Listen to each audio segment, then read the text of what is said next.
Hello बच्चों, कैसे हो आप सभी। उम्मीद करता हूं सब अच्छे होंगे, मजे में होंगे। तो बच्चों, आज हम बात करेंगे फोटो इलेक्ट्रिक इफेक्ट की। ये फोटो इलेक्ट्रिक इफेक्ट क्या होता है, ठीक है। तो चलिए स्टार्ट करते हैं फोटो इलेक्ट्रिक इफेक्ट से। तो सबसे पहले इस ये जो वर्ड है इसको समझने की कोशिश करेंगे, क्योंकि हर एक चीज उसके वर्ड्स उसके नाम में छुपा रहता है। उसका जो मतलब होता है सारी चीज उसके नाम में होती है। तो फोटो इलेक्ट्रिक इफेक्ट, ये जो नाम है इसका मतलब क्या है पहले इसको समझते हैं। तो ये जो वर्ड आपको दिख रहा है फोटो इलेक्ट्रिक, फोटो इलेक्ट्रिक, इसमें दो वर्ड है, एक फोटो और एक है इलेक्ट्रिक। अगर हम फोटो की बात करें तो फोटो का मतलब होता है लाइट से, है ना। आपने बचपन में भी सुना होगा फोटोलाइसिस, ऐसा कुछ वर्ड क्लास 10th में, है ना। तो फोटो का मतलब होता है लाइट, और इलेक्ट्रिक इसका मतलब है कहीं ना कहीं इलेक्ट्रिसिटी से। सही है। और इलेक्ट्रिसिटी क्या होती है, इलेक्ट्रिसिटी के बारे में आपको पता है, फ्लो ऑफ चार्ज, है ना। जब चार्ज चलते हैं, या हम बोले अगर कोई वायर है उससे अगर इलेक्ट्रॉन्स मूव करें तो हम बोलते हैं वहां पे इलेक्ट्रिक करंट है। क्लियर है। लाइट के बारे में आप जानते हो, लाइट क्या होती है, इलेक्ट्रोमैग्नेटिक वेव्स होती है। इससे पहले हमने पढ़ा था प्लैंक्स क्वांटम थ्योरी में, ठीक है। तो ये जो फोटो इलेक्ट्रिक इफेक्ट है इसमें दो वर्ड है, एक लाइट और एक इलेक्ट्रिसिटी। तो इसमें क्या क्या कहना चाहते हैं उसको मैं थोड़ा सिंप्लीफाई करके बताता हूं आपको। तो लाइट, इलेक्ट्रिसिटी, लाइट की मदद से इलेक्ट्रिसिटी का बन जाना उसको बोलते हैं फोटो इलेक्ट्रिक इफेक्ट। सिंपल, बहुत सिंपल तरीके से मैं बता रहा हूं। आपके पास लाइट है, लाइट की मदद से आप इलेक्ट्रिसिटी बना रहे हो, उसको बोलते हैं फोटो इलेक्ट्रिक इफेक्ट। ऐसा होता है, यस, आपने सुना भी होगा, देखा भी होगा। सोलर पैनल में क्या होता है, लाइट गिरती है उससे इलेक्ट्रिसिटी बनती है, तो वहां पे फोटो इलेक्ट्रिक इफेक्ट होता है। तो फोटो इलेक्ट्रिक इफेक्ट क्या है, ये तो आपको थोड़ा आइडिया लगा। अब इसको थोड़ा और अच्छे से समझने की कोशिश करते हैं। तो फोटो इलेक्ट्रिक इफेक्ट कैसे होता है पहले उसको समझते हैं। तो फोटो इलेक्ट्रिक इफेक्ट के लिए एक बार इसको यहां पे, यस, फोटो इलेक्ट्रिक इफेक्ट के लिए आपके पास होना चाहिए एक मेटल। एक मेटल, कैसा मेटल, एक स्पेशल टाइप का मेटल। स्पेशल टाइप का मेटल मतलब, स्पेशल टाइप का मेटल मतलब अभी आपको पता लगेगा क्या बोलना चाह रहा हूं, क्यों स्पेशल टाइप का मेटल। हर एक मेटल फोटो इलेक्ट्रिक इफेक्ट नहीं दिखा पाता है, कुछ सर्टेन मेटल्स होते हैं, ठीक है। वो कौन से मेटल्स है अभी मैं बताता हूं। तो कोई मेटल है अपने पास, इसके ऊपर हमने लाइट गिराई, मान लो सन है, सनलाइट है, और सनलाइट से लाइट आ रही है ना। ये लाइट इसके ऊपर गिरी, पर लाइट गिरने से इसके अंदर इलेक्ट्रॉन्स निकलने लगे, इसको बोलने लग जाएंगे हम फोटो इलेक्ट्रिक इफेक्ट। क्योंकि इलेक्ट्रॉन्स है, इलेक्ट्रॉन्स चलेंगे तो करंट प्रोड्यूस होगा। सही है बात, है ना। तो लाइट की मदद से इलेक्ट्रॉन्स का निकल जाना उसको बोला जाता है photo electric effect. Photo electric effect simple तरीके से मैं बताने की कोशिश कर रहा हूं। आपके पास लाइट है, लाइट कहां पे गिर रही है, मेटल्स पे, वहां से इलेक्ट्रॉन निकल रहे हैं, इसको बोलते हैं फोटो इलेक्ट्रिक इफेक्ट। तो इसकी जो डेफिनेशन वो कैसे बोलते हैं, क्या बोलती है, इसकी डेफिनेशन बोलते हैं इजेक्शन और emission of electrons from a metal surface when A light of suitable energy falls on a metal. अब ये मेटल कौन सा होगा, तो भाई ऐसा मेटल लेना है जिसके अंदर से इलेक्ट्रॉन जल्दी निकल जाए। अब ऐसा कौन सा मेटल होता है, तो ऐसे मेटल आपने सुना होगा जो जो चीज जितनी बड़ी होती है, जिसका एटम जितना बड़ा होता है उसके अंदर से इलेक्ट्रॉन निकालना उतना आसान हो जाता है ना। तो अगर आप पीरियोडिक टेबल में चलो, पीरियोडिक टेबल में राइट साइड में कुछ है, लेफ्ट साइड में कुछ है, तो लेफ्ट साइड से अगर हम राइट साइड में जाएंगे तो एटम का साइज बड़ा होता है छोटा होता है। तो अगर आपने पीरियोडिक टेबल पढ़ा है तो आपको पता होगा कि लेफ्ट से राइट जाने पे साइज छोटा होने लगता है। इस तरफ वाले जो एटम्स होते हैं वो बहुत बड़े बड़े होते हैं, और सबसे इस तरफ कौन है, अल्कली मेटल्स। तो अल्कली मेटल का साइज बहुत बड़ा होता है, तो उनसे इलेक्ट्रॉन निकालना बहुत आसान होता है। लाइट की मदद से हम इजिली उनके अंदर से इलेक्ट्रॉन निकाल सकते हैं। तो यहाँ पे जो मेटल्स होते हैं वो जनरली अल्कली मेटल्स होते हैं। क्यों होते हैं, क्योंकि उनके अंदर से इलेक्ट्रॉन निकालना आसान है। कोई अगर आप दूसरा मेटल उठाओगे आयरन जैसा, तो उसके अंदर से इलेक्ट्रॉन निकालना मुश्किल होता है, क्योंकि आपको पता है आयरन की आयरस एनर्जी अल्कली मेटल से तो ज्यादा ही है। समझ में आ रही है बातें, थोड़ा और समझ में आएंगी चीजें। तो अभी इतना समझिए कि फोटो इलेक्ट्रिक इफेक्ट क्या होता है। तो सबसे पहले इसकी डेफिनेशन को लिखने की कोशिश करते हैं अपन। तो what is photo electric effect, तो इसको एक बार डिफाइन कर लेते हैं, फिर आगे बढ़ेंगे। तो फोटो इलेक्ट्रिक इफेक्ट क्या होता है, तो इजेक्शन और एमिशन ऑफ इलेक्ट्रॉन्स, कहां से, मेटल से, from metal, from metal, when light of suitable energy, or frequency falls on it। समझा क्या? अब ये जो एक लाइन है लास्ट में कुछ ऐड किया मैंने, सुटेबल एनर्जी और फ्रीक्वेंसी, इसका क्या मतलब है इसको पहले समझते हैं फिर आगे बढ़ते हैं। तो देखो भाई, ये मेटल है अपने पास, ये कोई अपने पास मेटल है, इसके अंदर इलेक्ट्रॉन है। अब जो ये इलेक्ट्रॉन है, इस इलेक्ट्रॉन को कोई खींचता है। कौन खींचता है? एटम के अंदर न्यूक्लियस होता है, वो उसको पकड़ के रखता है। तो इस इलेक्ट्रॉन को ऐसा नहीं कि अपने आप निकल के बाहर आ जाएगा, इसको निकालने के लिए अपन को कुछ एनर्जी चाहिए। ठीक है, इसको निकालने के लिए कुछ एनर्जी चाहिए। तो एनर्जी कहां से आ रही है? लाइट्स में इलेक्ट्रोमैग्नेटिक वेव्स है। लाइट क्या है? Electromagnetic waves. और वेव के पास क्या है? वेव का मतलब छोटे छोटे से फोटोन है ना, क्वांटा है, जिनके पास कुछ एनर्जी है ना। तो ये जो लाइट आ रही है उसके पास एनर्जी है, वो एनर्जी इसको ट्रांसफर करती है। ठीक है, उसकी मदद से इलेक्ट्रॉन बाहर निकलता है। अब ये जो इलेक्ट्रॉन है, मान लेते हैं इसको निकालने के लिए हमें एनर्जी चाहिए, मान लेते हैं 5 जूल। कितनी एनर्जी चाहिए? 5 जूल। हमारे पास जो लाइट है उसके अंदर जो फोटोन्स हैं, जो क्वांटा है, उसकी एनर्जी मान लेते हैं 4 जूल है। तो 4 जूल एनर्जी से ये इलेक्ट्रॉन नहीं निकल पाएगा, है ना। तो उस लाइट, जिस लाइट में 4 जूल के फोटोन है, उससे इलेक्ट्रॉन नहीं निकल सकता। तो अपन को ऐसी लाइट चाहिए जिसकी एनर्जी इतनी रहे कि वो इलेक्ट्रॉन को निकाल पाए। तो वो मैं बोल रहा हूं सूटेबल फ्रीक्वेंसी या एनर्जी, क्योंकि आपको पता है जो एनर्जी होती है वो फोटोन की फ्रीक्वेंसी के डायरेक्टली प्रोपोर्शनल। अगर फ्रीक्वेंसी ज्यादा तो एनर्जी ज्यादा। तो मैं ये बोलना चाहता हूं सिंपल लैंग्वेज में कि भाई अगर इसको 5 जूल एनर्जी चाहिए तो इससे ज्यादा एनर्जी की लाइट आपको गिरानी है। वो सुटेबल मतलब 5 जूल से ज्यादा की, कम से कम 5, नहीं तो 6 जूल, 7 जूल, 8 जूल, 10 जूल चलेगा। 4 जूल नहीं चलेगा, 4 से कम नहीं चलेगा, कम से कम 5 होना चाहिए। तो मैं ये बोलना चाहता हूं जब वो सूटेबल एनर्जी की लाइट उस मेटल पे गिरेगा ना, तभी इलेक्ट्रॉन निकलेगा। क्लियर है बात? पक्का? तो ये था फोटो इलेक्ट्रिक इफेक्ट। इसको थोड़ा और समझने की कोशिश करते हैं फोटो इलेक्ट्रिक इफेक्ट को। ये जो फोटो इलेक्ट्रिक इफेक्ट था, पहली बार एक बंदा था जिसका नाम था हर्ट्ज, उसने ऑब्जर्व किया।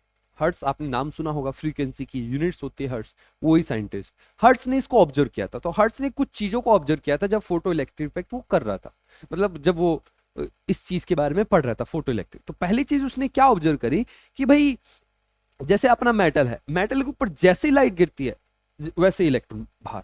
अब ऐसा नहीं कि लाइट गिरेगी, थोड़ा वो गर्म होगा, फिर उसके अंदर से इलेक्ट्रॉन निकल के आएगा, ऐसा नहीं।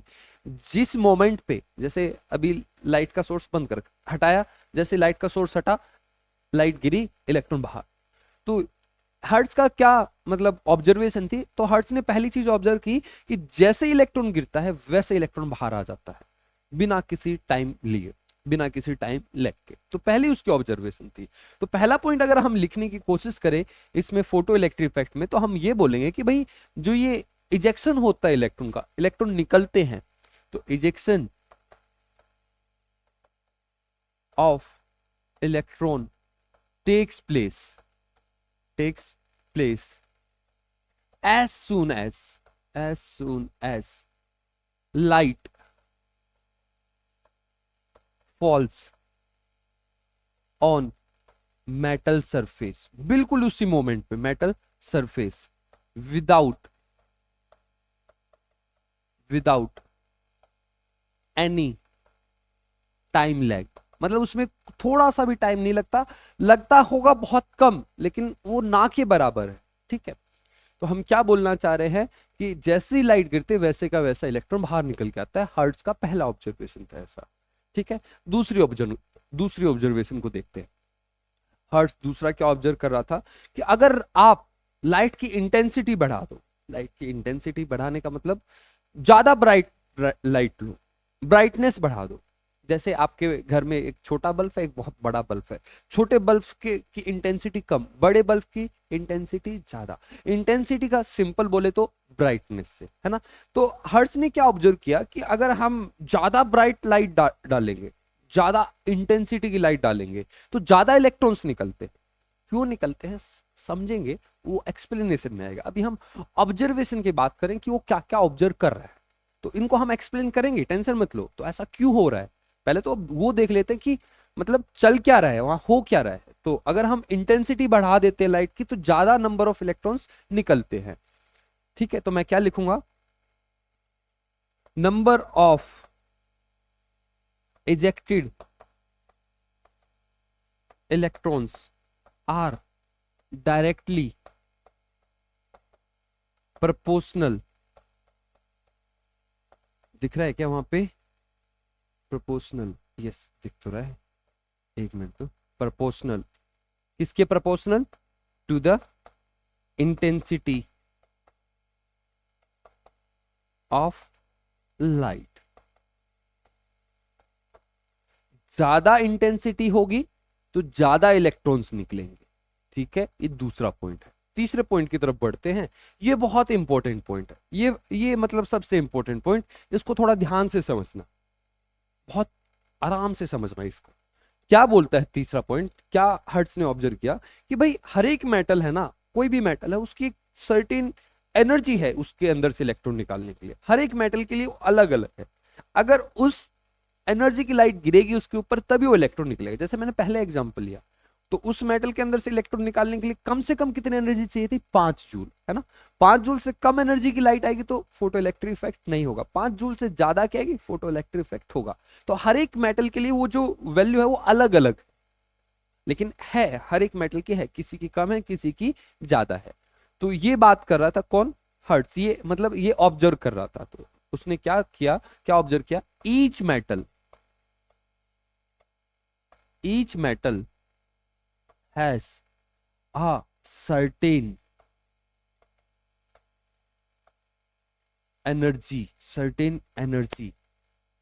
एनर्जी, और उस एनर्जी को बोला जाता है वर्क फंक्शन। उस मेटल का वर्क फंक्शन बोला जाता है, उसका नाम होता है work function. Each metal has a certain energy below which उस एनर्जी के नीचे वो फोटो इलेक्ट्रिक इफेक्ट नहीं दिखाता है, below which photo electric effect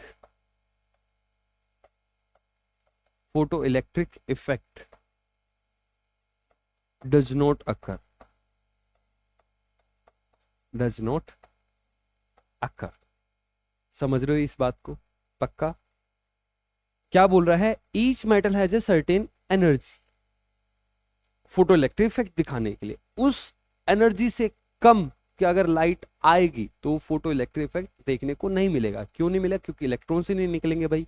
ठीक है, और इसी में वो एक और चीज ऑब्जर्व कर रहा था कि भाई अगर मैं लाइट की एनर्जी बढ़ा देता हूं तो जो इलेक्ट्रॉन्स निकल रहे हैं निकलेंगे उतने ही, मतलब बस ये रहेगा कि उनकी स्पीड बढ़ जाएगी, उनकी काइनेटिक एनर्जी बढ़ जाएगी। तो इसी में क्या ऑब्जर्व कर रहा था, स्पीड ऑफ इजेक्टेड इलेक्ट्रॉन्स। इसको अगला पॉइंट बना लेते, नहीं तो fourth, speed of ejected electrons is directly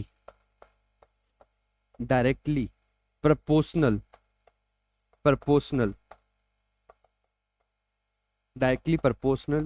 to the energy of light। ये सारे पॉइंट क्लियर है आपको, ये आपके सामने सारे, देखो एक बार फिर से देख लेते हैं जल्दी से फटाफट। अरे यार यस, हाँ जल्दी से देखते हैं।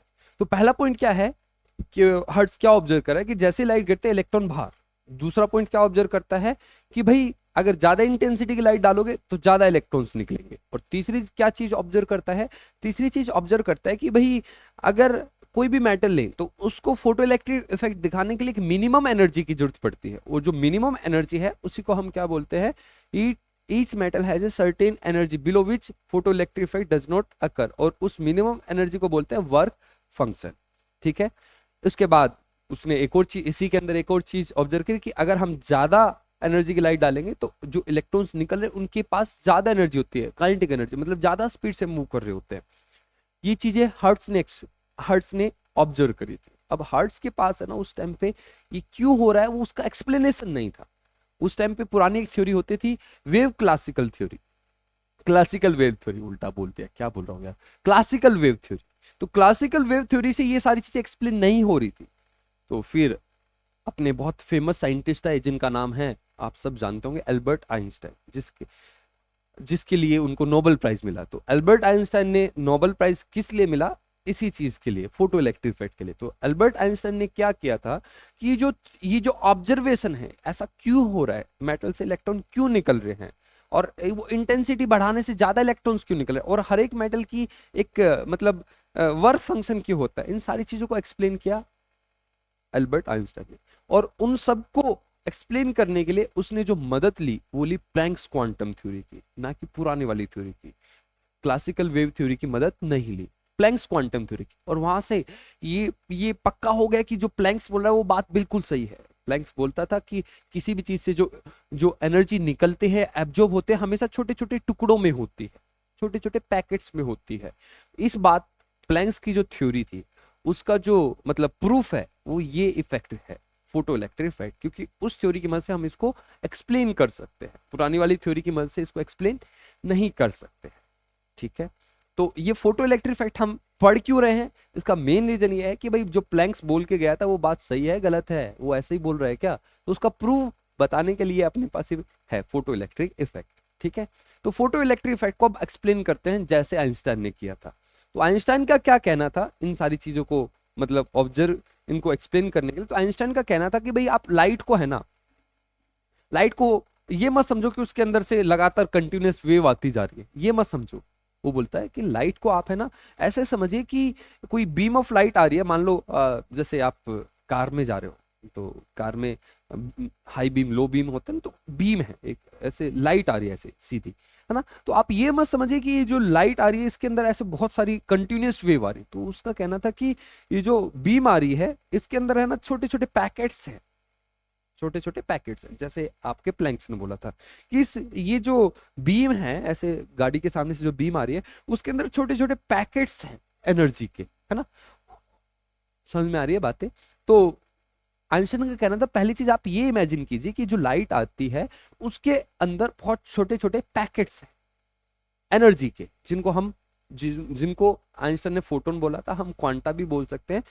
तो बहुत सारे फोटोन आ रहे हैं, और वो फोटोन क्या होते हैं, जब मेटल पे वो लाइट गिरती है तो वो जो फोटोन्स होते हैं जाके उस मेटल के अंदर, एटम है, एटम के अंदर इलेक्ट्रॉन है, उस इलेक्ट्रॉन से जाके टकराते हैं। और जैसे ही इलेक्ट्रॉन से टकराते हैं अपनी एनर्जी को उस इलेक्ट्रॉन को दे देते हैं, और जो इलेक्ट्रॉन है उस एनर्जी को यूज करता है उस मेटल से बाहर जाने के लिए। और बची हुई एनर्जी, कुछ एनर्जी यूज कर लेगा वहां से निकलने, क्योंकि निकलने के लिए उसको एनर्जी चाहिए, और कुछ एनर्जी जो बचेगी उसको भागने में यूज करेगा, है ना, काइनेटिक एनर्जी में यूज करेगा। ये कहना था, इस तरीके से उन्होंने इसको एक्सप्लेन किया। तो पहले एक एक चीज को मैं लिखवा देता हूं, फिर आगे बढ़ते हैं। ठीक है, तो आइंस्टाइन का क्या कहना था? आइंस्टाइन का क्या कहना था? पहला पहली पहला मैं पॉइंट्स में लिखवा रहा हूं, इकट्ठा बोला था उसने तो हम पॉइंट्स में लिखते हैं। तो आइंस्टाइन का कहना था a beam of light, a beam of light can be considered as, can be considered considered as stream of, stream मतलब नदी के जैसे ये आ रहा है ना, उसको नदी है किसकी? Stream of photons. फोटोन्स आप जानते हैं फोटोन्स क्या है ना, इसको एक्सप्लेन करने की जरूरत नहीं है। पैकेट्स है किसके? एनर्जी के, है ना, वेव्स है, छोटी छोटी टुकड़ों में वेव्स है। तो beam of light can be considered as stream of photons, छोटे छोटे पैकेट्स हैं। दूसरा पॉइंट जो मैं बात बोल रहा हूं उनको पॉइंट्स में लिख रहा हूं। व्हेन फोटोन्स स्ट्राइक, या कोलाइड लिख देता हूं, कोलाइड सही रहेगा। When photons collide with electrons, when photon collide with electrons present in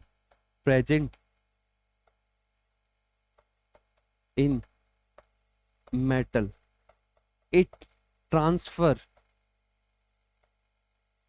its energy to the electron without any time lag. Time lag मतलब जैसे ही फोटोन जाके इलेक्ट्रॉन से टकराता है उसमें कोई टाइम नहीं लगता, जैसे ही टकराता है पूरी की पूरी एनर्जी एक बार में ट्रांसफर। ठीक है, ये कहना था आइंस्टाइन का। ठीक है, और आगे समझते हैं।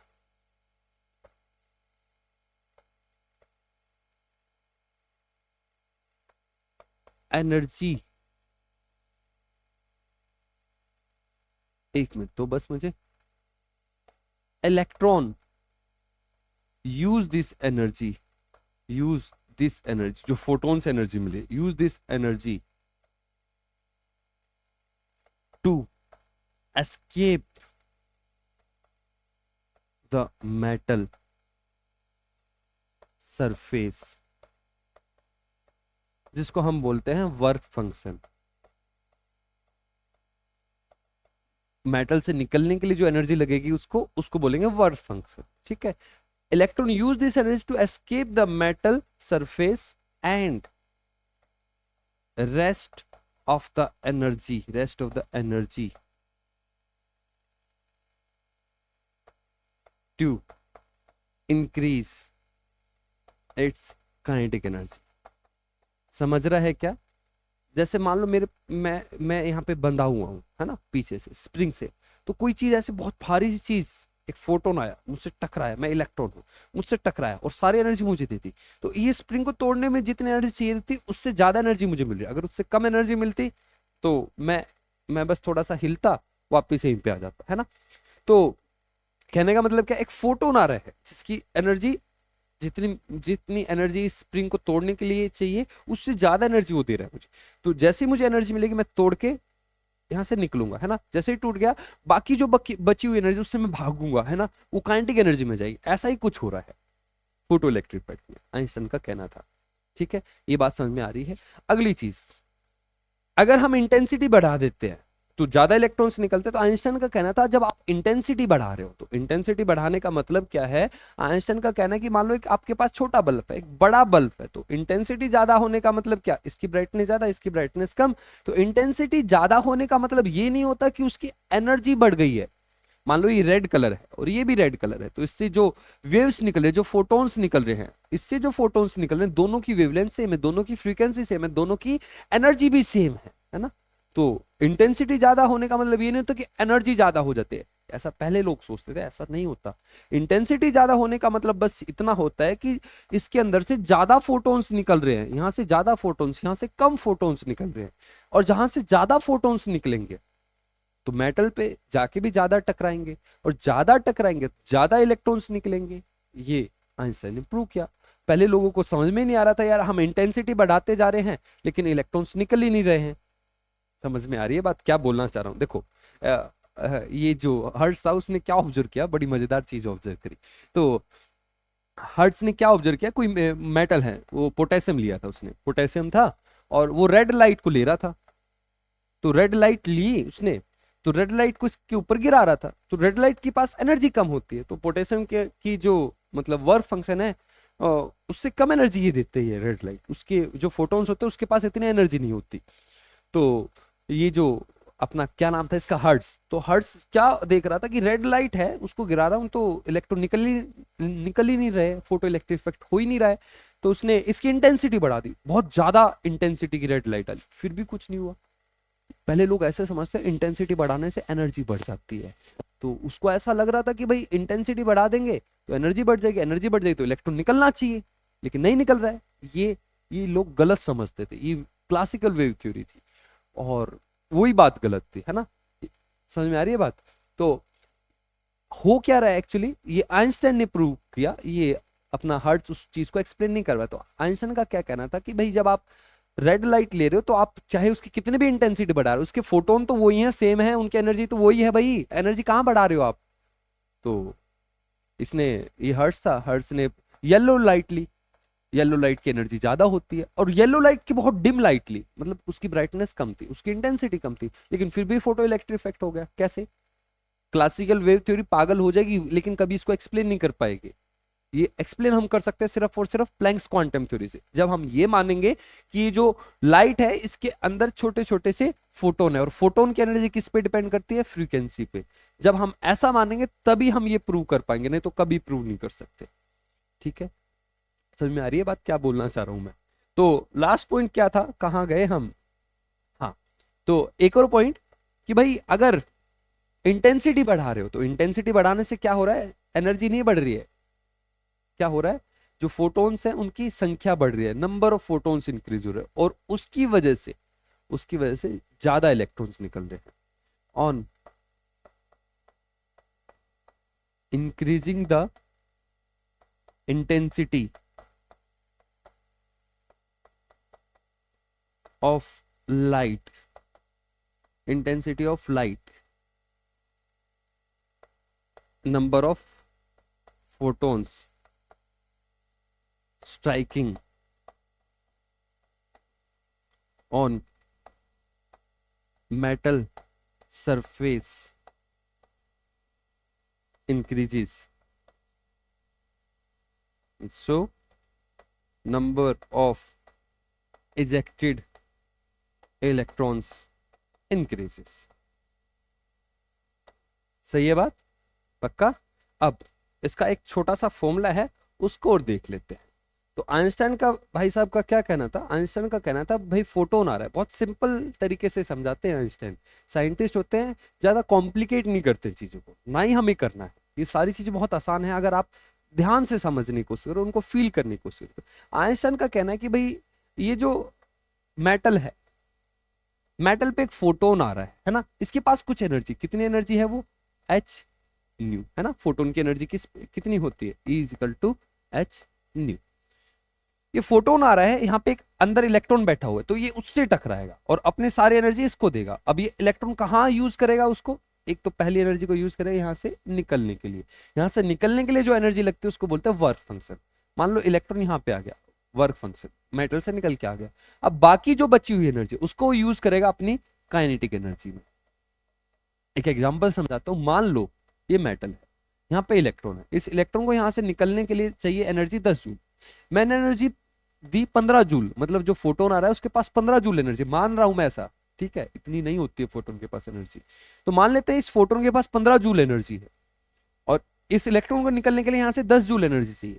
तो 15 जूल एनर्जी जैसे ही टकराएगा, क्या इसको निकाल पाएगा, यस निकाल पाएगा, 10 जूल लगेगी। तो इलेक्ट्रॉन आ गया बाहर निकल के, तो अभी इसके पास कितनी एनर्जी, 15 जूल इसको मिली थी, 15 जूल एनर्जी मिली थी फोटोन से, तो 10 जूल इसने यूज कर ली कहां पे, निकलने के लिए, वर्क फंक्शन में।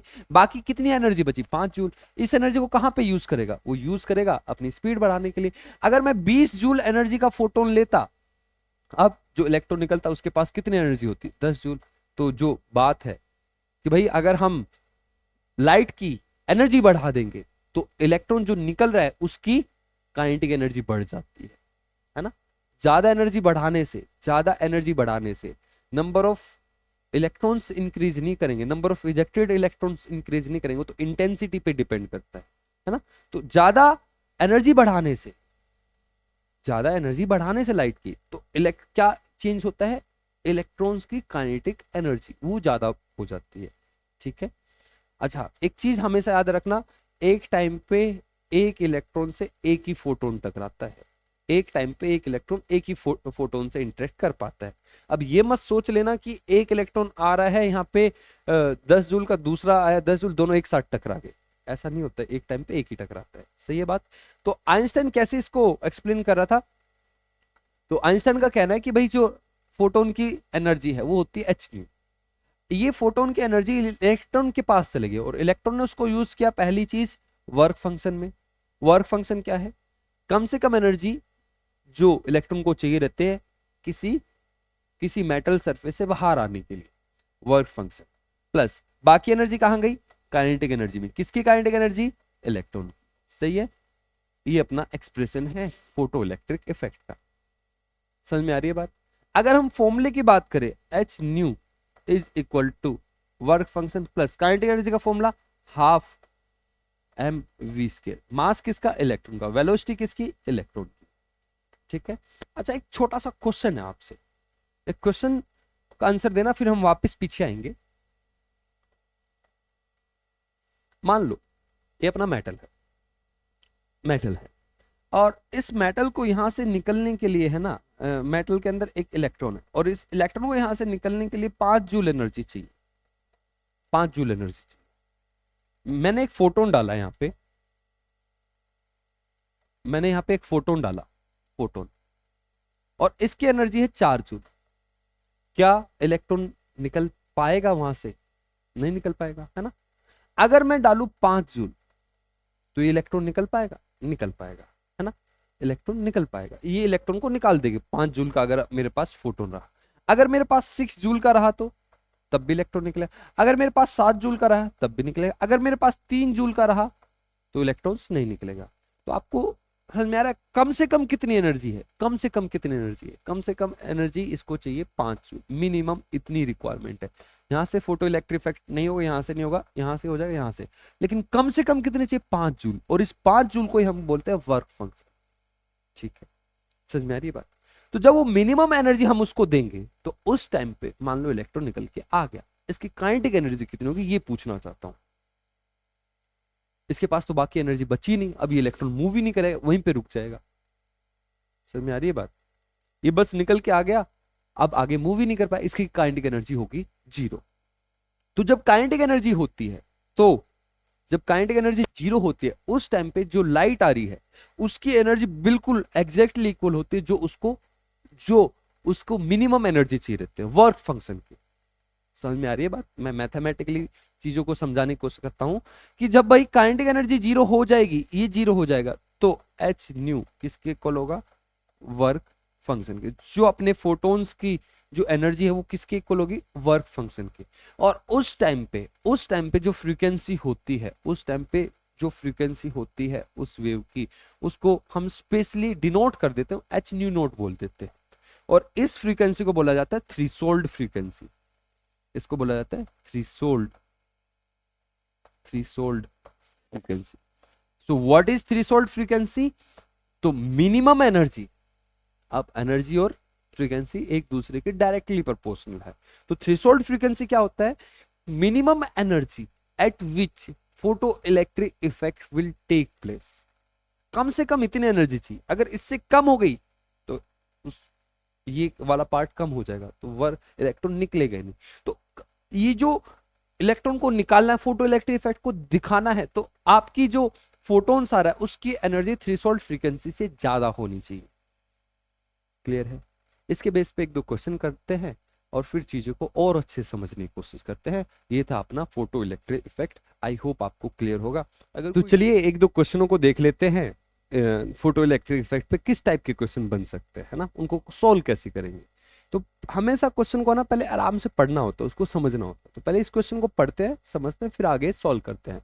तो देखो क्वेश्चन में क्या बोल रहा है, threshold frequency for a metal is this 7 × 10⁻14 second inverse. कोई मेटल है, उसकी थ्रेशोल्ड फ्रीक्वेंसी दी जा रही है। थ्रेशोल्ड फ्रीक्वेंसी आपको पता है, थ्रेशोल्ड फ्रीक्वेंसी वो कम से कम फ्रीक्वेंसी है जिसके ऊपर फोटो इलेक्ट्रिक इफेक्ट दिखेगा। अगर उससे कम फ्रीक्वेंसी होगी फोटो इलेक्ट्रिक इफेक्ट नहीं दिखेगा। आगे क्या बोल रहा है, calculate the kinetic energy of electron emitted when radiation of frequency 1 × 10⁻15 second hits the metal. समझने की कोशिश करना, इतनी फ्रीक्वेंसी की लाइट गिर रही है, इतनी फ्रीक्वेंसी ये किस चीज की है, उसकी क्या बोलते हैं, मेटल की थ्रेशोल्ड फ्रीक्वेंसी है। कम से कम इतनी एनर्जी, इतनी फ्रीक्वेंसी उसको चाहिए। तो समझते हैं पहले, अपन को पता है कि भाई एच न्यू ये फ्रीक्वेंसी है किसकी, फोटोन की, इनकमिंग फोटोन की। इसको वो यूज करेगा वर्क फंक्शन में और काइनेटिक एनर्जी में। ठीक है, अपन को निकालना क्या, इन तीन चीज में से कोई एक पूछता है वो हमेशा, तो ये निकालना है, काइनेटिक एनर्जी निकालना है। काइनेटिक एनर्जी कैसे निकाले, अगर हमें ये पता हो और ये पता हो। इसको कैसे पता करेंगे, तो ये फोटोन की एनर्जी है। फोटोन की एनर्जी कैसे पता लगे, अगर फोटोन की हमें, फोटोन कहां से आ रहे हैं, जो लाइट गिरी है उस फोटोन की अगर हमें फ्रीक्वेंसी पता हो या फिर वेवलेंथ पता हो, हमें दे रहा है वो कुछ फ्रीक्वेंसी दे रहा है, किसकी दे रहा है, रेडिएशन, है ना। When radiation of frequency this hits the metal surface, मतलब यही अपनी फ्रीक्वेंसी है जो लाइट आ रही है, जो फोटोन्स आ रहे हैं। तो फ्रीक्वेंसी उसकी एनर्जी मैं निकाल लेता हूं, कैसे निकालूंगा, h इंटू न्यू। अब ये तो चलो हो जाएगा, इसको देखते हैं ये कैसे निकल के आएगा भाई, ये जरूरी है निकालना। तो वर्क फंक्शन क्या होता है, तो वर्क फंक्शन का फॉर्मूला मैंने बताया था, work function is equal to h into nu note.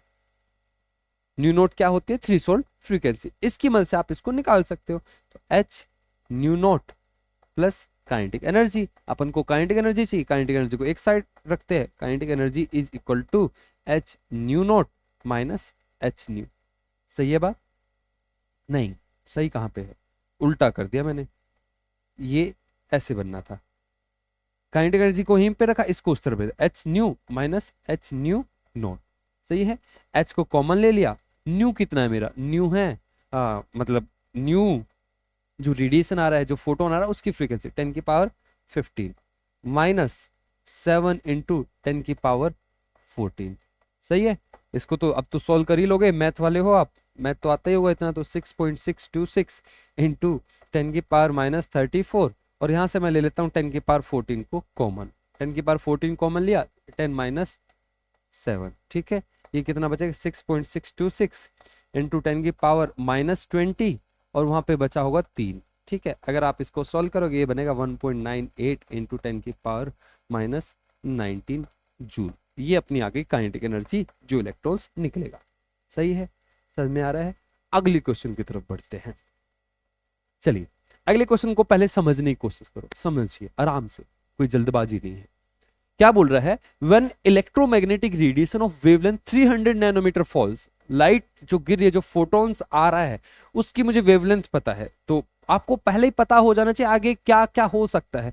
तो वेवलेंथ पता है तो मैं उस जो फोटोन आ रहा है उसकी एनर्जी निकाल सकता हूं, ये मुझे पता है ना, फोटोन्स की एनर्जी अब निकल जाएगी क्योंकि मेरे पास क्या आ चुका है, मेरे पास उसकी वेवलेंथ आ चुकी है। अच्छा, falls on the surface of sodium, sodium पे गिर रहे हैं, electrons are emitted with the kinetic energy, इसमें काइनेटिक एनर्जी दे दी भाई, है ना, उसमें काइनेटिक एनर्जी पूछी थी, इसमें काइनेटिक एनर्जी दे दी हमें, तो कुछ और पूछेगा, बचा कौन, उसकी एनर्जी। देखो अगर आप क्वेश्चन पढ़ते हो और क्वेश्चन पढ़ते पढ़ते आपको ये पता लग जाए कि कैसे जाना है, तो सेकंडों में हो जाता है क्वेश्चन। तो क्वेश्चन जब पूछता है, जब आप पढ़ते हो तो आपको ये पता हो जाना चाहिए कि क्या ये पूछने वाला है। तो अपन को आइडिया लग रहा है, कैसे आइडिया लग रहा है, जैसे पहले इसने क्या दिया अपन को, इसने हमें दे दिया जो फोटोन आ रहा है उसकी एनर्जी दे दी, और हमें अब वो इलेक्ट्रॉन कितने एनर्जी काइनेटिक एनर्जी से जा रहा है वो भी बता दे। बचा कौन, वर्क फंक्शन बचा, वही पूछेगा और क्या पूछेगा, है ना। तो लेकिन एक चीज को समझना, electrons are emitted with the kinetic energy of 1.68 into 10 की पावर 5 जूल पर मोल। ये काइनेटिक एनर्जी तो दे रहा है, लेकिन एक मोल इलेक्ट्रॉन की काइनेटिक एनर्जी दे रहा है, इस चीज को समझना। इतनी जूल एनर्जी एक मोल की, एक इलेक्ट्रॉन की इतनी काइनेटिक एनर्जी बहुत ज्यादा है, ये एक मोल इलेक्ट्रॉन की काइनेटिक एनर्जी है। ठीक है, what is the minimum energy needed to remove an electron, single electron निकालने के लिए कितनी लगेगी, कितना एनर्जी चाहिए रहेगी, कितना एनर्जी चाहिए रहती है, उसको हम बोलते हैं वर्क फंक्शन। ठीक है, अपन को वर्क फंक्शन निकालना है। ठीक है, समझ में आ रही है क्वेश्चन, कैसे करेंगे। अपन को पता है एच न्यू जो एनर्जी है वो जाएगी वर्क फंक्शन में प्लस जाएगी काइनेटिक एनर्जी में, ये अपन को दिया है, ये अपन निकाल लेंगे, ये पूछा जा रहा है, ये हमें निकालना है। तो work function is equal to h nu minus हाँ सही है, काइनेटिक एनर्जी। ठीक है, h nu h into c by lambda, इसको ऐसा क्यों कर दिया, क्योंकि भाई मुझे लैम्डा दे रहा है ना, और काइनेटिक एनर्जी कितनी दे रहा है, इतनी दे रहा है। लेकिन समझो समझो यहीं पे गेम है, डायरेक्ट पुट कर दो गलत हो जाएगा। ये एक फोटोन की एनर्जी, वर्क फंक्शन एक इलेक्ट्रॉन का, काइनेटिक एनर्जी एक इलेक्ट्रॉन की, सारी चीज एक इलेक्ट्रॉन। तो यहाँ काइनेटिक एनर्जी जो हम यूज करेंगे वो एक मोल की नहीं, एक इलेक्ट्रॉन की चाहिए, तो इसको चेंज करना पड़ेगा। तो अपन को पता है कि ये जो एनर्जी है 1.68 इंटू 10 की पावर 5, ये जो है ना ये एक मोल की है, तो एक मोल के मतलब 6.022 इंटू 10 की पावर 23 इलेक्ट्रॉन्स की है। समझ में आ रही है बात, दिख रहा है, यस।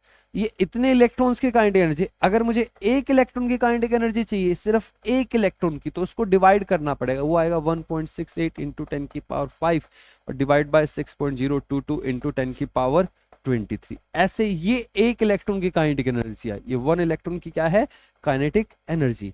इसको यहाँ पे पुट करेंगे तो कितना करें, तो अरे भाई ऊपर, यस, तो कितनी है 1.68 इंटू 10⁵ डिवाइडेड बाय 6.022 इंटू 10⁻23। सही है। h कितना है मेरा 6.626 इंटू 10⁻23, और c तो मुझे पता है speed of light 3 into 10⁻, lambda, lambda दे रखा 300 नैनोमीटर, नैनोमीटर में नहीं चाहिए, मीटर में चाहिए, क्योंकि ये सारी चीज ऐसा यूनिट में चल रही है। तो ये हुआ 300 इंटू 10⁻⁹ नैनोमीटर, माइनस करेंगे 1.68 इंटू 10⁵, इसको आप सोल्व कर लेना। एनसीईआरटी का क्वेश्चन है, आपके एनसीईआरटी की जो इन टेक्स्ट क्वेश्चन होते हैं, सोल्ड एग्जांपल का ये लिया है मैंने। इसका जो आंसर आएगा वो आएगा 3.84 इंटू 10⁻⁻19 जूल। ये अपना वर्क फंक्शन आ गया। तीन चीजें, तीन में से कोई एक पूछेगा, दो देगा, हमेशा दो देगा, एक चीज पूछेगा, इतना ही आसान होता है फोटो इलेक्ट्रिक इफेक्ट। ठीक है। एक और क्वेश्चन जो नीट में पूछा गया था, एआईपीएमटी में पूछा गया था ये क्वेश्चन 1994 में। तो क्या है क्वेश्चन, क्वेश्चन को पढ़ते हैं। बोल रहा है in the photo electron emission, मतलब photo electric effect, the energy of emitted electron is, जो इलेक्ट्रॉन निकल रहा है उसकी एनर्जी किस चीज पे डिपेंड करती है। इलेक्ट्रॉन इज डिपेंड नहीं कर रहा, बस ये बोल रहा है कि एमिटेड इलेक्ट्रॉन इज, उसके बारे में बताओ भाई। Greater than the incident photon, ऐसा कभी हो ही नहीं सकता भाई। पहले उसको एनर्जी मिल कहां से रही है, फोटोन से मिल रही है, तो फोटोन से जो एनर्जी मिलेगी उससे ज्यादा कैसे हो सकती है, उससे ज्यादा तो हो ही नहीं सकती है ना। ये तो पहला पॉइंट तो गलत हो गया। हाँ, और हमसे किसके बारे में बात कर रहा है, energy of the emitted electron is, जो इलेक्ट्रॉन निकल रहा है उसकी एनर्जी के बारे में बात कर रहा है। इलेक्ट्रॉन निकल के आ चुका है, उसकी अब जो एनर्जी है वो कितनी होगी। ऑब्वियस सी बात है कम होगी, क्योंकि मान लो उसने 10 जूल एनर्जी मिली उसको फोटोन से, तो अब वो जो इलेक्ट्रॉन 10 जूल एनर्जी नहीं रहेगी उसके पास, 10 जूल उसने कुछ एनर्जी यूज कर ली वहां से निकलने के लिए। जब वो एमिट हो रहा है तो उसके पास 10 से कम ही रहेगी। सही बात है ना। तो सेम सेम भी नहीं होगी। स्मॉलर, स्मॉलर तो बिल्कुल सही है, कम ही होगी, है ना, क्योंकि 10 में से उसने कुछ एनर्जी यूज कर ली वहां से निकलने के लिए, वर्क फंक्शन के लिए। Proportional to intensity of incident photon, नहीं भाई, इसके कहां से प्रोपोर्शनल होने लगा। इंटेंसिटी पे तो ये डिपेंड करता है कि कितने फोटोन आ रहे हैं, एनर्जी थोड़ी ना डिपेंड करती है। हाँ, अगर ये बोल देता proportional to frequency of incident photon, तब हम मान सकते थे। ठीक है, तो ये थे हमारे कुछ क्वेश्चन, और बस आज के लिए इतना ही। मिलते हैं अगली क्लास में, तब तक के लिए गुड बाय, थैंक यू।